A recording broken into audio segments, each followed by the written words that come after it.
Continuamos en Snell, segunda parte de médula espinal, página 165. Funciones de los tractos ascendentes y descendentes. De los tractos ascendentes, la sensibilidad termoanalgésica asciende en el tracto espinotalámico lateral, el tacto leve protopático y la presión asciende en el tracto espinotalámico anterior. El tacto discriminativo, o sea, la capacidad de localizar exactamente el área del cuerpo tocada y también tomar conciencia de que se están tocando dos puntos simultáneamente, aun cuando estén muy juntos, discriminación de dos puntos, ascienden las columnas blancas posteriores. Por estas columnas también ascienden información desde los músculos y las articulaciones vinculadas con el movimiento y la posición de diferentes partes del cuerpo. Además, la sensibilidad vibratoria asciende en la columna blanca posterior. La información inconsciente procedente de los músculos, las articulaciones, la piel y el tejido subcutáneo alcanza el cerebro a través de los tractos espinocerebelosos anterior y posterior y por el tracto cúneo-cerebeloso.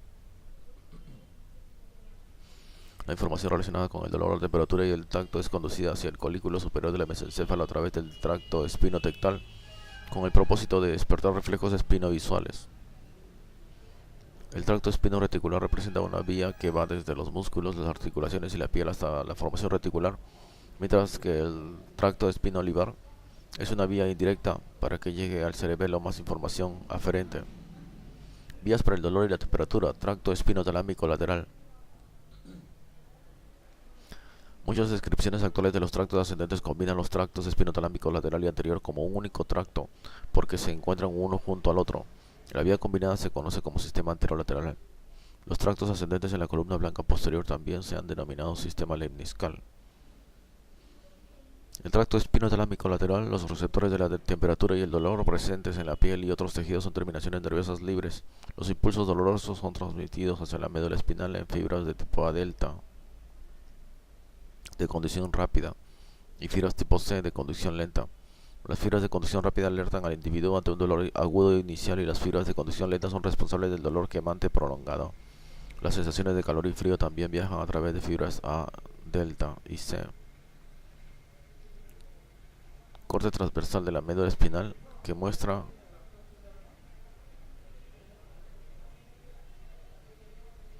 el origen de los principales tractos sensitivos ascendentes. Observe que las sensaciones de dolor y temperatura ascienden en el tracto espinotalámico lateral. Tracto espinotalámico lateral. Y el tacto leve y la presión ascienden en el tracto espinotalámico anterior. Este es el tracto espinotalámico anterior.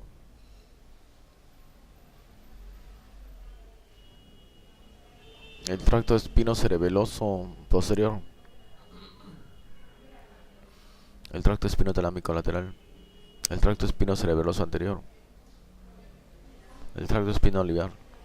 El tracto espinotectal. Tracto espinotalámico anterior.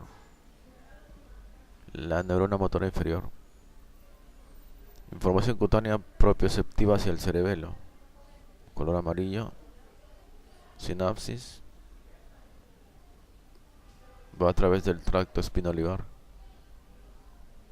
Información aferente para los reflejos espinovisuales. Esta línea punteada. Sinapsis. Y va por el tracto espinotalámico anterior. Tacto leve y presión. Dolor y temperatura también.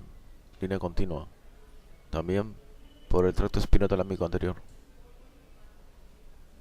Sensaciones musculoarticulares hacia el cerebelo. Línea celeste continua.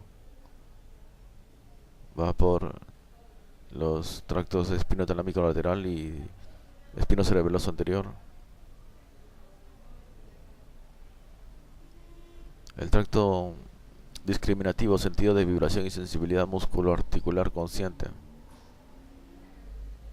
Por las columnas. Por los fascículos. Cuneiforme. Y también hace sinapsis con la neurona motora inferior.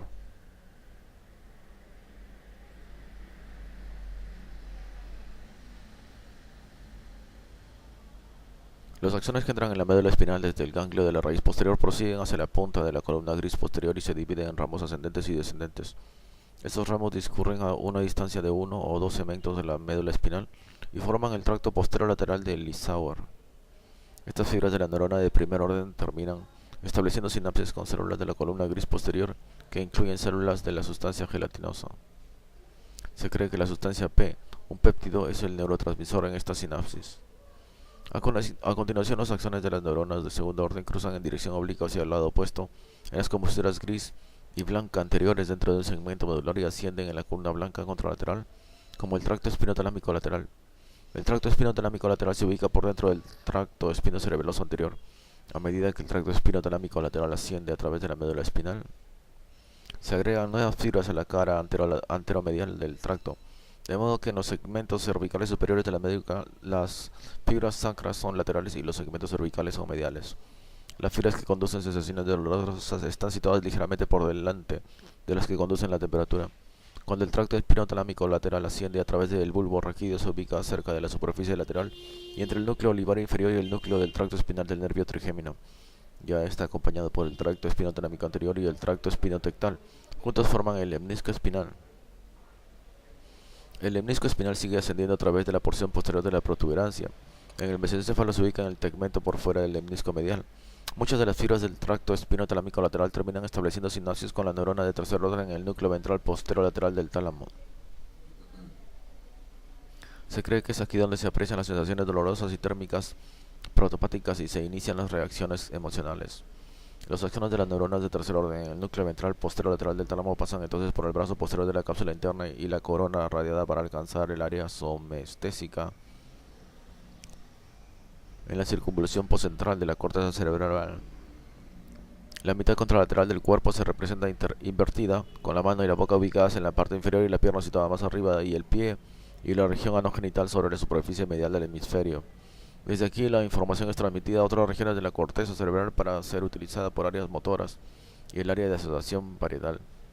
El papel de la corteza cerebral consiste en interpretar la calidad de la información sensitiva a nivel de la conciencia, o sea, las vías del dolor y la temperatura. Células, aquí es la célula, el nervio con su neurona bipolar.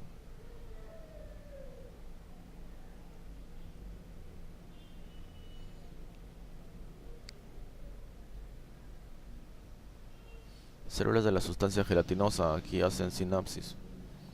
Esta es la porción torácica de la médula espinal,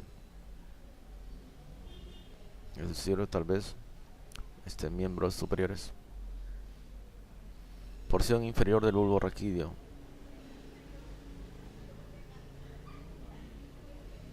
También porción superior del bulbo raquídeo. Protuberancia. Mesencéfalo. Corteza. Este es tálamo. Corteza. Dolor y temperatura. Tracto posterolateral del Lissauer. Tracto espinotalámico lateral en la columna blanca contralateral de la médula espinal. Tracto espinotalámico lateral en el lemnisco espinal. Núcleo ventral y posterolateral del tálamo. Cápsula interna. Corona radiada. Y corteza cerebral. Recepción de estímulos dolorosos.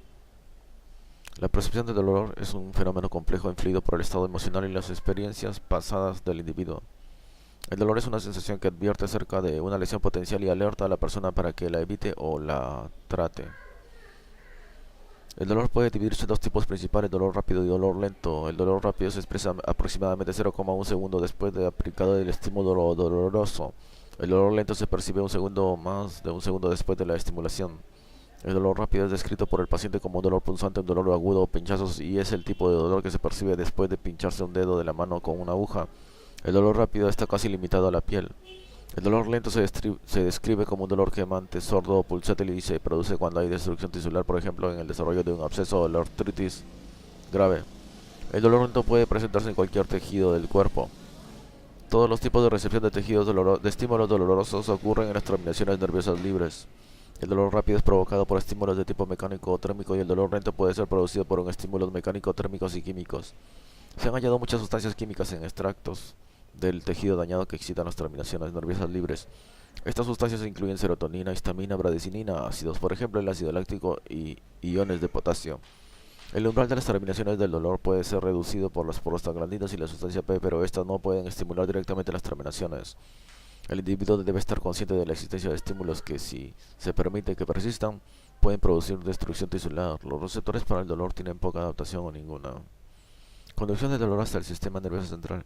El dolor rápido viaja en los nervios periféricos en las acciones A, delta, de gran diámetro, a velocidades de entre 6 a 30 milisegundos, metros por segundo. El dolor lento viaja por las fibras C de pequeño diámetro a velocidades de entre 0,5 y 2 metros por segundo. Los impulsos del dolor rápido llegan primero a la conciencia y alertan al individuo sobre el peligro para que pueda tener lugar una respuesta protectora rápida. El dolor lento se aprecia más tarde y dura mucho más. Conducción del dolor en el sistema nervioso central. Las fibras aferentes para el dolor entran en la médula espinal, por ejemplo en las raíces posteriores del nervio espinal, y terminan predominantemente en las caras superficiales del asta gris posterior. El neurotransmisor excitador principal liberado por las fibras A, delta y las fibras C es el aminoácido glutamato. Las fibras C también liberan sustancia P, un neuropéptido, mientras que el glutamato es un neurotransmisor localizado de acción rápida. La sustancia P tiene una liberación lenta, se difunde ampliamente en el asta posterior y puede influir en muchas neuronas. Las fibras de acción rápida para el dolor agudo y punzante inicial estimulan las neuronas de segundo orden del tracto espinotalámico lateral. Los axones cruzan inmediatamente al lado opuesto de la médula espinal y ascienden hasta el tálamo, donde son conducidos hasta la circunvalación postcentral sensitiva. Las fibras de acción lenta para el dolor quemante y sordo también estimulan las neuronas del segundo orden del tracto espinotalámico lateral en el asta gris posterior y ascienden con los axones de las fibras para el dolor de acción rápida. Sin embargo, actualmente se cree que la mayor parte de las fibras lentas que ingresan en la médula espinal toman parte en los relevos adicionales que involucran a varias neuronas en el asta posterior antes de ascender en la médula espinal. La llegada repetida de estímulos nocivos a través de las fibras en el asta gris posterior durante la lesión grave da como resultado una respuesta mayor de las neuronas de segundo orden. Este fenómeno de estimulación se atribuye a la liberación de neurotransmisor glutamato desde las fibras C. El dolor de tipo rápido tiene una localización precisa. Por ejemplo, si una persona se golpea el pulgar con un martillo, no existen dudas acerca del sitio en el que se ha producido la lesión. El dolor de tipo lento es poco localizado. Por ejemplo, un paciente con artrosis de la articulación de la cadera solo puede localizar el dolor vagamente en el área de la cadera y no en el sitio preciso de la enfermedad. Esto puede ser explicado por el hecho de que las fibras del dolor rápido ascienden directamente por la médula espinal en el tracto espinotalámico lateral, mientras que las fibras para el dolor lento toman parte en los múltiples relevos en el asta gris posterior antes de ascender a los centros superiores. Otras terminaciones del tracto espinotalámico lateral. En la actualidad en general hay acuerdo en cuanto a que los impulsos dolorosos rápidos viajan directamente hasta el núcleo ventral posterior lateral del tálamo y luego son transmitidos hacia la corteza cerebral. En el tracto espinotalámico lateral, la mayoría de las fibras para el dolor lento terminan en la formación reticular que luego activa todo el sistema nervioso. En las áreas inferiores del encéfalo, el individuo toma conciencia del dolor de tipo crónico, nauseoso y sordo. Como resultado de la investigación realizada sobre la base de la TEP, hoy se sabe que la circunvolución postcentral, la circunvolución singular del sistema límbico y la circunvolución insular son sitios que intervienen en la recepción y la interpretación de la información de los nociceptores. La circunvolución postcentral es responsable de la interpretación del dolor en relación con las experiencias pasadas. La circunvolución singular está relacionada con la interpretación del aspecto emocional del dolor, mientras que la circunvolución insular tiene a su cargo la interpretación de los estímulos dolorosos provenientes de los órganos internos del cuerpo y produce una respuesta autónoma. La recepción de la información sobre el dolor por el sistema nervioso central puede ser modulada en primer lugar en las astas grises posteriores de la médula espinal y en otros sitios en niveles superiores. Control del dolor en el sistema nervioso central. Teoría de la compuerta. El masaje y la aplicación de linimentos en áreas doloridas del cuerpo puede aliviar el dolor. La técnica de la acupuntura descubierta en China hace miles de años también es beneficiosa para el alivio del dolor. La estimulación eléctrica de baja frecuencia de la piel también alivia el dolor en ciertos casos. Aunque no se conoce el mecanismo preciso de estos fenómenos, hace algunos años se propuso la teoría de la compuerta. Se sugirió que el sitio donde la fibra del dolor ingresa en el sistema nervioso central puede producirse una inhibición.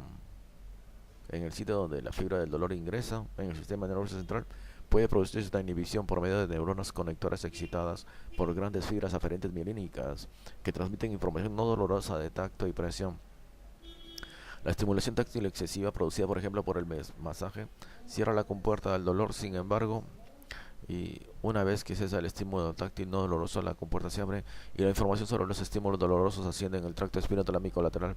Aunque la teoría de la compuerta puede explicar parcialmente los fenómenos, es probable que la analgesia se relacione con la liberación de encefalinas y endorfinas en las columnas grises posteriores. Sistema de analgesia. La estimulación de ciertas áreas del tronco del encéfalo puede reducir o bloquear las sensaciones de dolor. Estas áreas incluyen el área periventricular del diencéfalo, la sustancia gris periacuidectal del mesencéfalo y los núcleos de la línea media del tronco del encéfalo. Se cree que las fibras del tracto reticuloespinal descienden hasta la médula espinal y establecen sinapsis sobre células involucradas con la sensación de dolor en la columna gris posterior. El sistema de analgesia puede suprimir tanto las sensaciones de dolor punzante agudo como las de dolor quemante. Dos compuestos con acciones similares a la morfina de encefalinas y endorfinas se aislaron recientemente en el sistema nervioso central. Se ha sugerido que estos compuestos y la serotonina actuarían como sustancias neurotransmisoras en el sistema de analgesia del encéfalo y que podrían inhibir la liberación de la sustancia P en la columna gris posterior. Vías del tacto leve protopático y la presión. Tracto espinotalámico anterior. Los axones entran en la médula espinal desde el ganglio de la raíz posterior y se dirigen hacia la punta de la columna gris posterior, donde se dividen en ramos ascendentes y descendentes. Estos ramos recorren una distancia de 1 o 2 segmentos de la médula espinal y contribuyen a formar el tracto posterolateral de Lissauer. Se cree que estas fibras de la neurona de primer orden terminan estableciendo sinapsis con células del grupo de sustancias gelatinosas en la columna gris posterior. Los axones de la neurona de segundo orden cruzan luego muy oblicuamente hacia el lado opuesto en las comisuras gris y blanca anteriores dentro de varios segmentos medulares y asienten en la columna blanca anterolateral opuesta como el tracto espinotalámico anterior. A medida que el tracto espinotalámico anterior asciende a través de la médula espinal, se agregan nuevas fibras a la cara medial del tracto, de modo que en los segmentos cervicales superiores de la médula las fibras sacras son principalmente laterales y los segmentos cervicales son principalmente mediales. En su ascenso a través del bulbo raquídeo, el tracto espinotalámico anterior acompaña al tracto espinotalámico lateral y el tracto espinotectal, con los cuales forman el lemnisco espinal. El lemnisco espinal continúa ascendiendo a través de la porción posterior de la protuberancia y el tegmento mesencefálico, y las fibras del tracto espinotalámico anterior terminan estableciendo sinapsis con la neurona de tercer orden en el núcleo ventral posterolateral del tálamo. Se cree que allí se aprecian las sensaciones protopáticas del tacto y presión. En el núcleo ventral posterolateral del tálamo, los axones de las neuronas de tercer orden atraviesan el brazo posterior de la cápsula interna y la corona radiada para alcanzar el área somestésica en la circunvolución postcentral de la corteza cerebral. La mitad contralateral del cuerpo se presenta invertida, con la mano y la boca ubicadas en la parte inferior.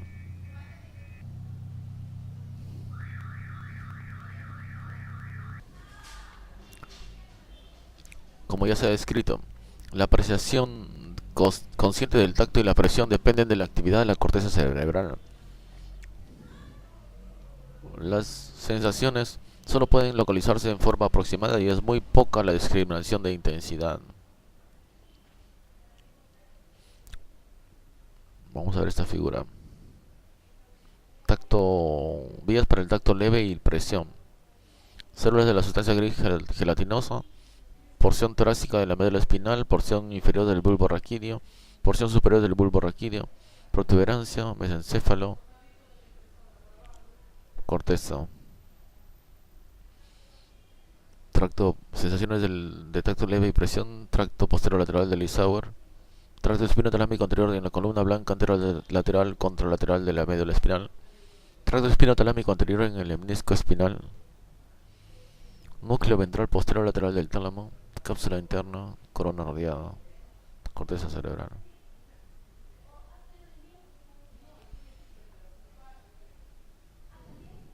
Y aquí también de una vez,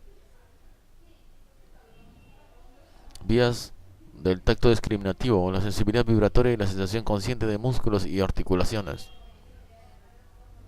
Porción torácica de la médula espinal, porción inferior del bulbo raquídeo, porción superior del bulbo raquídeo, protuberancia, mesencéfalo, corteza. Tacto discriminativo, sentido de vibración, sensibilidad músculo articular consciente. Fascículo grácil y cuneiforme en la columna blanca posterior de la médula espinal. Núcleo glácil y cuneiforme. Tracto cuneo cerebeloso. Lemnisco medial. Núcleo ventral posterolateral del tálamo. Cápsula interna. Corona radiada. Corteza cerebral.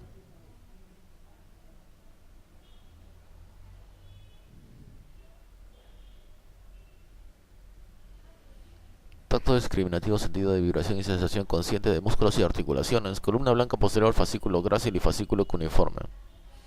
Los axones entran en la médula espinal desde el ganglio espinal de la raíz posterior y pasan directamente a la columna blanca posterior del mismo lado. Allí las fibras se dividen en ramos ascendentes largos y descendentes cortos. Los ramos descendentes descienden por un número variable de segmentos y dan origen a ramos colaterales que establecen sinapsis con células de la columna gris posterior, con neuronas internucleares y con células del asta gris anterior. Está claro que estas fibras descendentes cortas se relacionan con reflejos intersegmentarios. Las fibras ascendentes largas también pueden terminar estableciendo sinapsis con células del asta gris posterior, con neuronas internunciales y con células del asta anterior. Esta distribución puede extenderse a lo largo de varios segmentos de la médula espinal. Como en el caso de las fibras descendentes cortas, estas fibras intervienen en los reflejos intersegmentarios. Muchas de las fibras ascendentes largas discurren hacia arriba en la columna blanca posterior, como el fascículo grácil y el fascículo cuneiforme. El fascículo grácil está presente en toda la longitud de la médula espinal y contiene las fibras ascendentes largas de los nervios espinales sacros, lumbares y 6 torácicos inferiores. El fascículo cuneiforme está situado lateralmente en los segmentos torácicos superiores y cervicales de la médula espinal y está separado del fascículo grácil por un tabique. El fascículo cuneiforme contiene las fibras ascendentes largas de los nervios torácicos superiores y todos los nervios cervicales. Las fibras del fascículo grácil y el fascículo cuneiforme ascienden homolateralmente y terminan estableciendo sinapsis con las neuronas de segundo orden en el núcleo grácil y el núcleo cuneiforme del bulbo raquídeo. Los axones de las neuronas de segundo orden, denominadas fibras arcuatas internas, pasan anteromedialmente alrededor de la sustancia gris central y cruzan el plano medio y decusan con las fibras correspondientes del lado opuesto en la decusación sensitiva.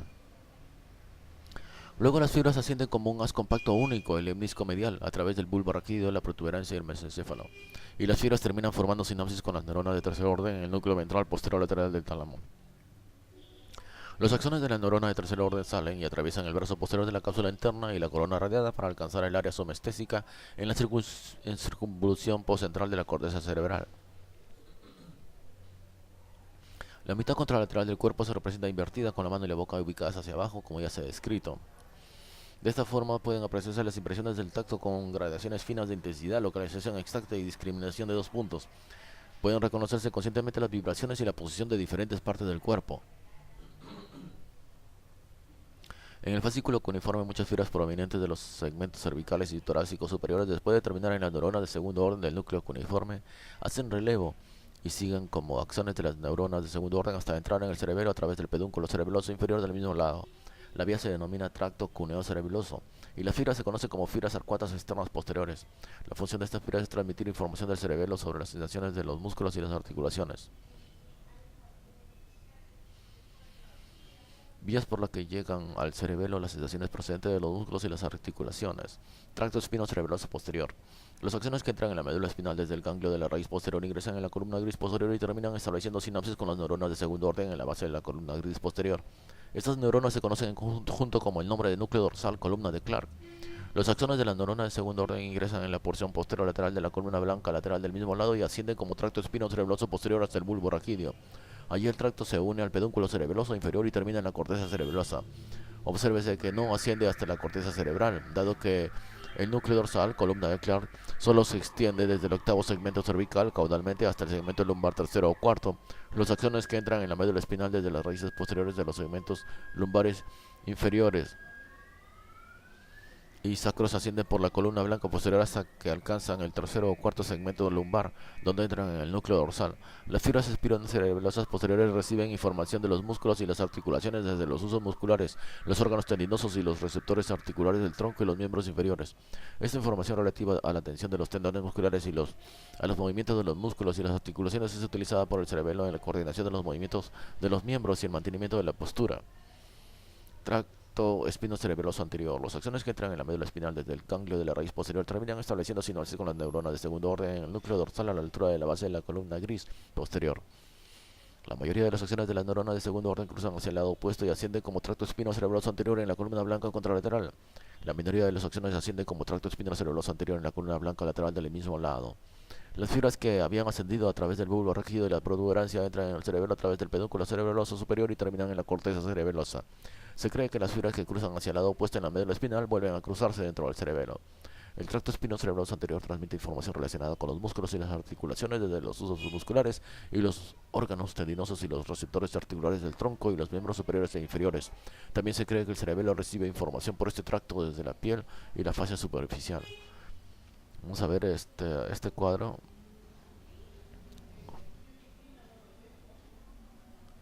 Principales vías somatosensitivas hacia la conciencia.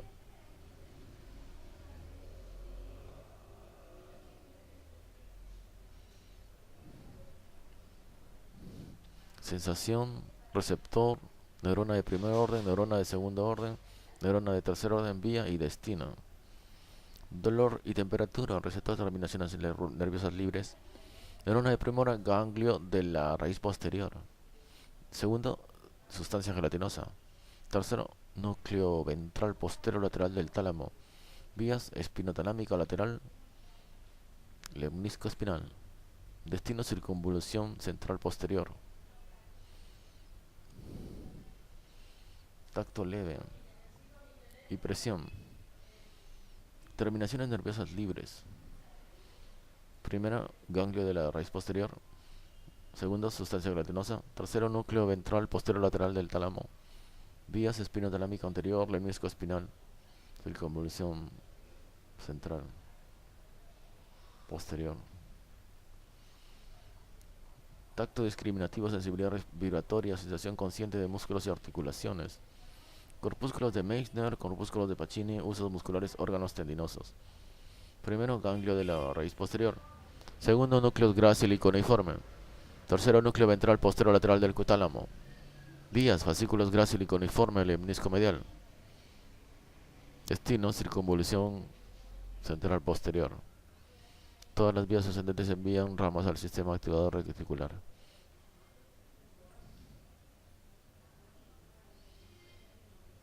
Vías para la sensibilidad músculo-articular inconsciente hacia el cerebelo. Sensibilidad músculo-articular inconsciente. Aquí hacen sinapsis pueden haber 3 vías. Aquí tenemos el núcleo dorsal o columna de Clark. Tracto espinocerebeloso posterior. Este es el tracto espinocerebeloso posterior en la columna blanca posterior lateral de la médula espinal. Este es el pedúnculo cerebeloso superior. Y junto con este son tractos espinocerebelosos anterior en la columna blanca lateral de la médula espinal. Este es el cerebelo.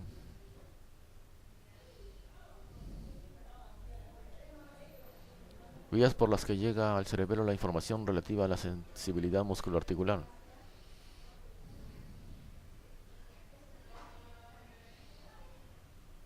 Sensación musculoarticular inconsciente. Receptor, usos musculares, órganos tendinosos, receptores articulares. Neurona de primer orden, ganglio de la raíz posterior. Neurona de segundo orden, núcleo dorsal. Vías espinocerebelosa, antero y posterior. Destino, corteza cerebelosa.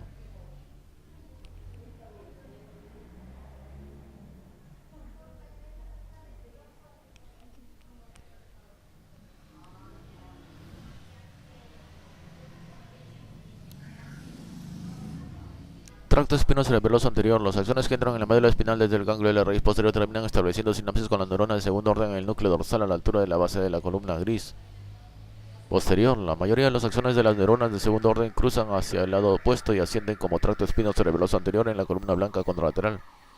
La minoría de las acciones ascienden como tracto espinocerebeloso anterior en la columna blanca lateral del mismo lado. Las fibras que habían ascendido a través del bulbo raquídeo y la protuberancia entran en el cerebelo a través del pedúnculo cerebeloso superior y terminan en la corteza cerebelosa.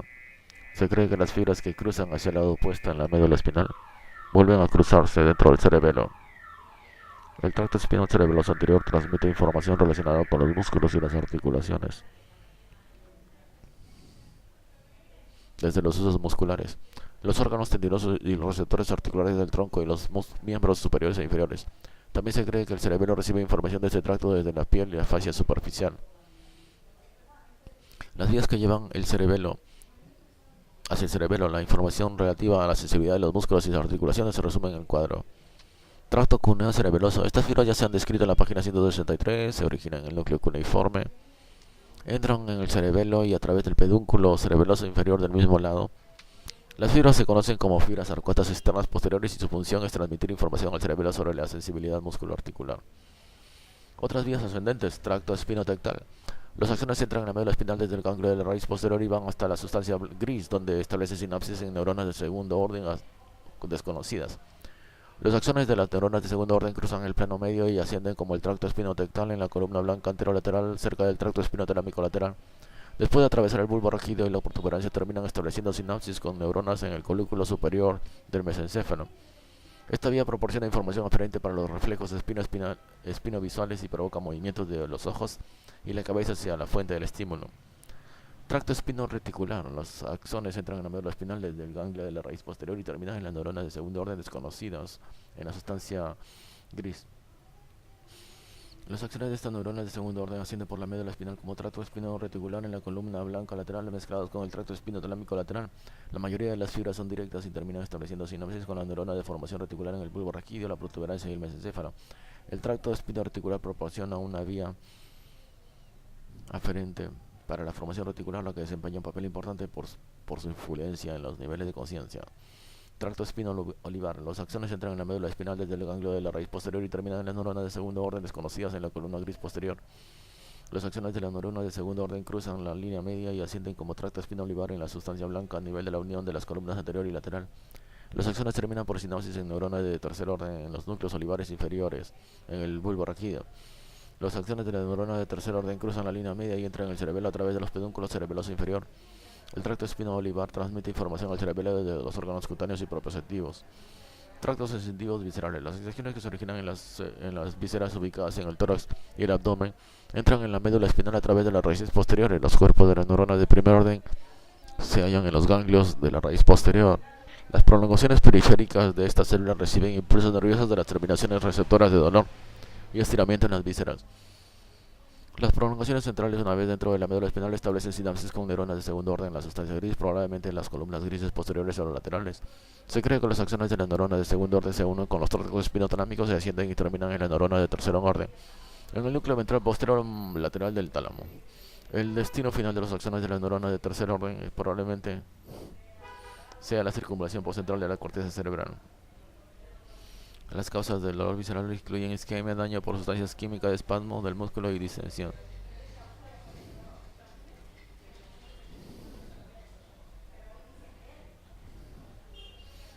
Tractos espinotectal, espino-reticular y espino-olivar. Información aferente que incluye en la conciencia. Desde los órganos cutáneos y propioceptivos. Por el tracto espino-olivar en la columna blanca anterolateral de la médula espinal, hasta el núcleo olivar inferior, al cerebelo, a través del pedúnculo cerebeloso inferior. Desde los órganos cutáneos y propioceptivos, ese ha sido. La información aferente que influye en la conciencia, a través del tracto espino-reticular que se dirige a la formación reticular, pasa a la protuberancia, al mesencéfalo. Información aferente para los reflejos espinovisuales a través del tracto espinotectal en la columna blanca anterolateral de la médula espinal.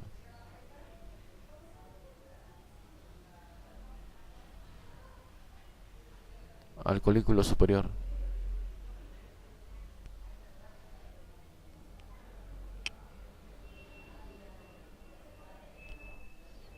Tractos descendentes de la médula espinal. Las neuronas motoras situadas en las columnas grises anteriores de la médula espinal envían acciones para inervar el músculo esquelético a través de las raíces anteriores de los nervios espinales. Estas neuronas motoras a veces se denominan neuronas motoras inferiores y constituyen la vía final común hacia los músculos. Las neuronas motoras inferiores son bombardeadas constantemente por impulsos nerviosos que descienden desde el bulbo raquídeo, la protuberancia, el mesencéfalo y la corteza cerebral, así como por los que ingresan a lo largo de las fibras sensitivas desde las raíces posteriores. Las fibras nerviosas que descienden en la sustancia blanca desde diferentes centros nerviosos supraespinales están separadas en haces nerviosos denominados tractos descendentes. Estas neuronas supraespinales y sus tractos a veces se denominan neuronas motoras superiores y proporcionan numerosas vías separadas que pueden influir en la actividad motora. Organización anatómica. El control de la actividad musculoesquelética desde la corteza cerebral y otros centros superiores es conducido a través del sistema nervioso por una serie de neuronas. La vía desciende desde la corteza cerebral, a menudo está formada por tres tipos de neuronas. El primer tipo, la neurona de primer orden, detiene su cuerpo cerebral en la corteza cerebral. Su acción desciende para establecer sinapsis en la neurona de segundo orden, una neurona internuncial ubicada en la columna gris anterior de la médula espinal. La acción de la neurona de segundo orden es corto y establece sinapsis con la neurona de tercer orden, la neurona motora inferior en el asta gris anterior. La acción de la neurona de tercer orden inerva el músculo esquelético a través de una raíz anterior y del nervio espinal. En algunos casos, la acción de la neurona de primer orden termina directamente en la neurona de tercer orden, como en los arcos reflejos.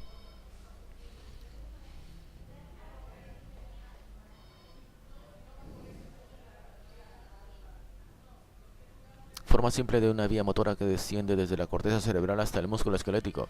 Obsérvese las tres neuronas motoras que intervienen. Corteza cerebral, corona radiada, neurona de primer orden 1, decusación de las fibras, bulborraquídea cerebral, neurona de segundo orden, neurona de tercer orden músculo, corte transversal de la médula espinal que muestra la terminación de los tractos motores descendentes. Cabe señalar que en la actualidad existen considerables dudas en cuanto a la existencia del tracto olivoespinal como una vía separada.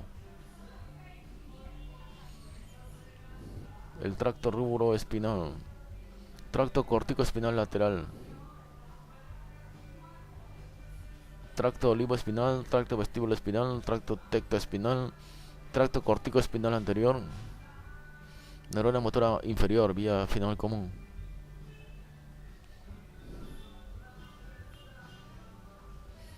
Y para los tractos corticoespinales,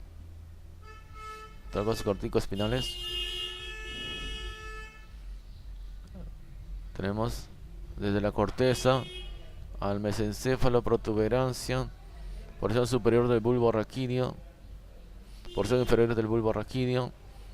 Aquí está la decusación de una vía, las neuronas motoras gamma, porción torácica de la médula espinal, neuronas motoras alfa, homúnculo del área motora de la corteza cerebral, corona radiada, brazo posterior de la cápsula interna, rojo. También tracto corticoespinal en los 3/5 medios de la base del pedúnculo del mesencéfalo. Tracto corticoespinal en la pirámide del bulbo raquídeo. Sitio de decusación piramidal, tracto corticoespinal lateral en la columna blanca lateral de la médula espinal. Tracto corticoespinal anterior de la columna blanca anterior de la médula espinal.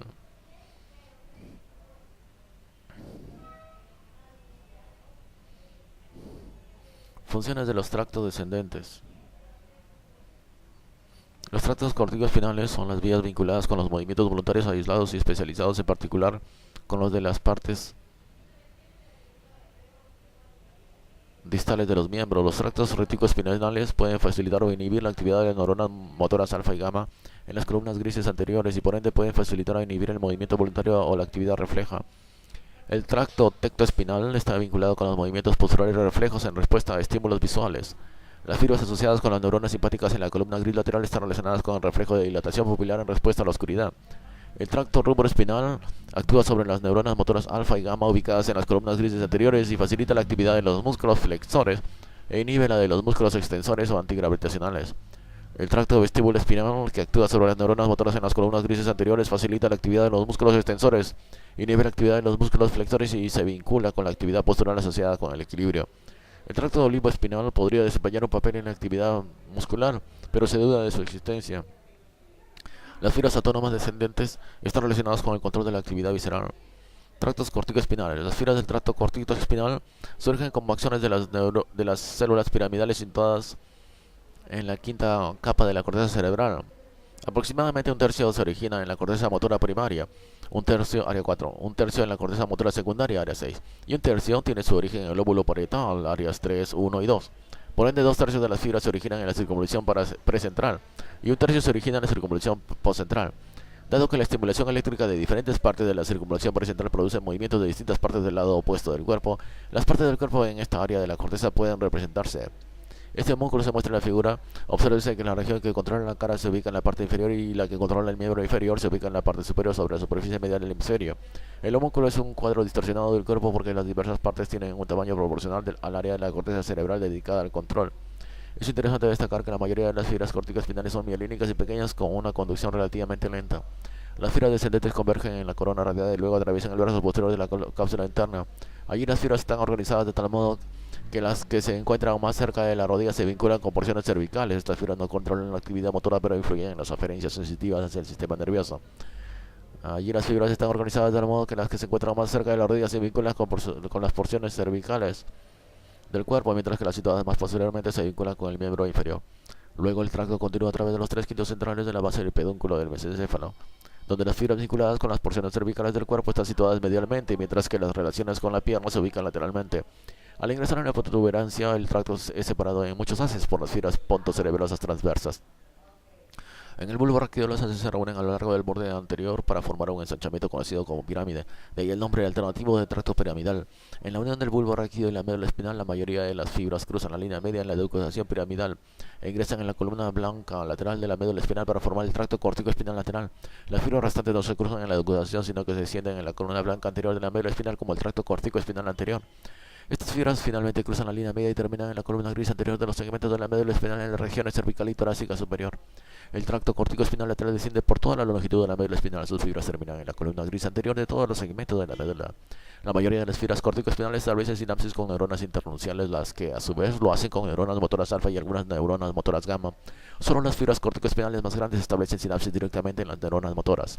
Los tractos corticoespinales no constituyen la única vía para los movimientos voluntarios, más bien forman la vía que confiere velocidad y agilidad a estos movimientos y por ende se utilizan para llevar a cabo movimientos hábiles rápidos. Muchos de los movimientos voluntarios básicos simples están mediados por estos tractos descendentes. Ramos. Algunos ramos que se originan en la primera fase de su descenso y retornan a la corteza cerebral para inhibir la actividad en las regiones corticales adyacentes. Hay ramos que se dirigen hacia los núcleos caudado y lenticular, los núcleos rojos y el núcleo olivares y la formación reticular. Estos ramos mantienen informadas a las regiones subcorticales acerca de la actividad motora cortical. Una vez alertadas, las regiones subcorticales pueden reaccionar y enviar sus propios impulsos nerviosos a las neuronas motoras alfa y gamma por intermedio de otras vías descendentes. Tractos retículo-espinales. En todo el mesencéfalo, la protuberancia y el bulbo raquídeo existen grupos de neuronas y fibras nerviosas dispersas que se conocen en conjunto como formación reticular. Desde la protuberancia, estas neuronas envían axones a la médula espinal. Estos axones son principalmente directos y forman el tracto retículo espinal anterior. Desde el bulbo raquídeo, neuronas similares envían a la médula espinal axones cruzados y directos que forman el tracto retículo espinal medial. Las fibras reticuloespinales provenientes de la protuberancia descienden a través de la columna blanca anterior, mientras que las provenientes del bulbo raquídeo descienden por la columna blanca lateral. Ambos grupos de fibras ingresan por las columnas grises anteriores de la médula espinal y pueden facilitar o inhibir la actividad de las neuronas motoras alfa y gamma. De esta forma, los tractos reticuloespinales influyen en los movimientos voluntarios en la actividad refleja. Hoy se piensa que las fibras reticuloespinales también incluyen en las fibras autónomas descendentes. Así, los tractos reticuloespinales proporcionan una vía por la cual el hipotálamo puede controlar las eferencias simpáticas y las eferencias parasimpáticas. Tracto tectoespinal. Las fibras de este tracto se originan en la célula nerviosa del colículo superior del mesencéfalo. La mayoría de las fibras cruzan la línea media poco después de su origen y descienden a través del tronco del encéfalo cerca del fascículo longitudinal medial. El tracto tectoespinal desciende a través de la columna blanca anterior de la médula espinal cerca de la fisura media anterior. La mayoría de las fibras terminan en la columna gris anterior de los segmentos cervicales superiores de la médula espinal, estableciendo sinapsis con neuronas internunciales. Se cree que estas fibras están vinculadas con los movimientos posturales, reflejos en respuesta a estímulos visuales. Tracto rubroespinal. El núcleo rojo se halla situado en el tegmento mesencefálico a nivel del colículo superior. Los axones de las neuronas de este núcleo cruzan la línea media a nivel del núcleo, descienden como el tracto rubroespinal a través de la protuberancia y el bulbo raquídeo para entrar en la columna blanca lateral de la médula espinal. Las fibras terminan estableciendo sinapsis con neuronas internunciales en el asta gris anterior de la médula espinal. Las neuronas del núcleo rojo reciben impulsos aferentes a través de conexiones con la corteza cerebral y el cerebelo. Se cree que esta es una vía indirecta importante por la cual la corteza cerebral y el cerebelo pueden influir sobre la actividad de las neuronas motoras alfa y gamma de la médula espinal. El tracto facilita la actividad de los músculos flexores e inhibe la de los músculos extensores y antigravitacionales.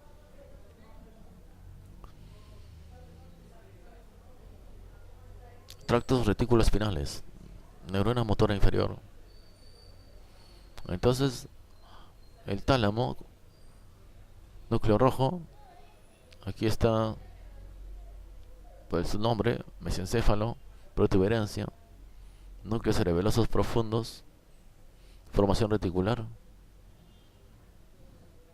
bulbo raquídeo, tracto retículo espinal medial, tracto retículo espinal anterior.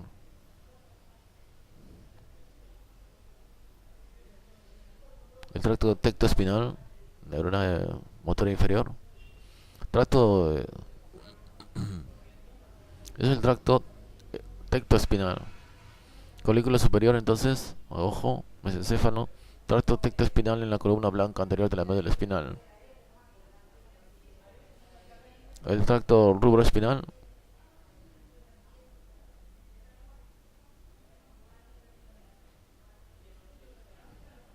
núcleo rojo, mesencéfalo, vía globoso emboliforme rúbrica, núcleos cerebelosos profundos, tracto rubroespinal en la columna blanca lateral de la médula espinal. Tracto vestíbulo espinal,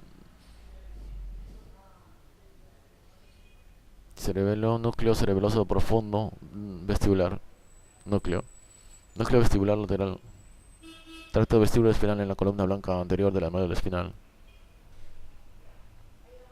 Tracto olivoespinal. Ahora existen considerables dudas en cuanto a la existencia de este tracto como una vía separada.